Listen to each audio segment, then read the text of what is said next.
জয়ের জন্য শেষ ওভারে লখনৌ সুপার জায়ান্টসের দরকার ছিল 17 রান।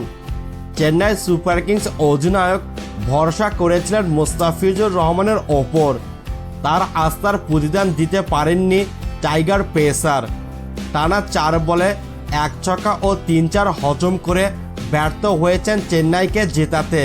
ছিল একটি নো বলও। 3 বলে 19 রান নিয়ে আসরের পঞ্চম জয় পেয়েছে লোকেশ রাহুলের দল।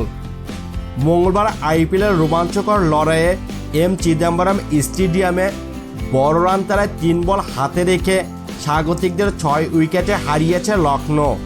টস জিতে চেন্নাইকে আগে ব্যাটিংয়ে পাঠায় সফরকারীরা।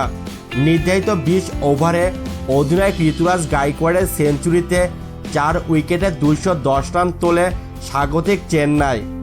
জবাবে 19.3 ওভারে 4 উইকেটে 213 রান করে বিজয়ের হাসি হাসে লখনৌ। গত 19 এপ্রিল দুই দলের আগের দেখায় লখনৌতে 8 উইকেটে হেরেছিল চেন্নাই। শেষ 3 ওভারে জয়ের জন্য লখনৌর দরকার ছিল 47 রান।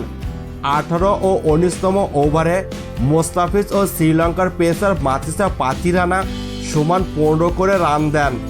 ফলে শেষ 6 বলে লোকেশ রাহুলের দলের দরকার পড়েছিল 17 রান। আক্রমণে আসা মোস্তাফিজকে প্রথম ডেলিভারিতে লং অন দিয়ে ছক্কা মারেন স্ট্রাইকে থাকা স্টোয়াইনিস। দ্বিতীয় বলে আসে 4।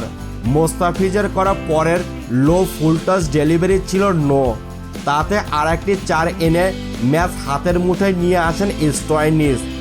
এরপর ফ্রি হিটে ফাইন লেগ দিয়ে আবারও 4 হাঁকিয়ে সমীকরণ মিলিয়ে গোটা স্টেডিয়ামকে স্তব্ধ করে দেন তিনি। অপর প্রান্তে দাঁড়িয়ে থাকা দীপক হুদা স্ট্রাইকে আসার দরকারই পড়েনি। নিজের প্রথম ওভারে মুস্তাফিজুর রহমান দিয়েছিলেন 4 রান, পেয়েছিলেন লোকেশ রাহুলের উইকেট।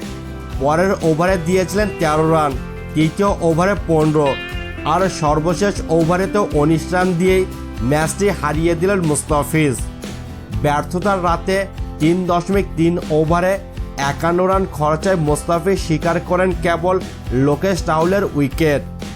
আগের 2 ম্যাচেও তার বোলিং পারফরম্যান্স ছিল একই রকম।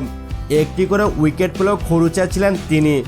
লখনৌ এর বিপক্ষে 43 ও মুম্বাই ইন্ডিয়ান্সের বিপক্ষে 55 রান দিয়েছিলেন। ঋতুরাজ গাইকোয়াড়ের 12-4 ও 3 ছক্কায় সাজানো 60 বলে 108 রানের অপরাজিত ইনিংস ছাপিয়ে নায়ক বনে যান স্টোয়াইনিস। ম্যাচ সেরার পুরস্কার জেতার পথে তিনি অপরাজিত থাকেন 124 রানে। 63 বল মোকাবেলায় 13-4-এর সঙ্গে 6 ছক্কা আসে তার ব্যাট থেকে।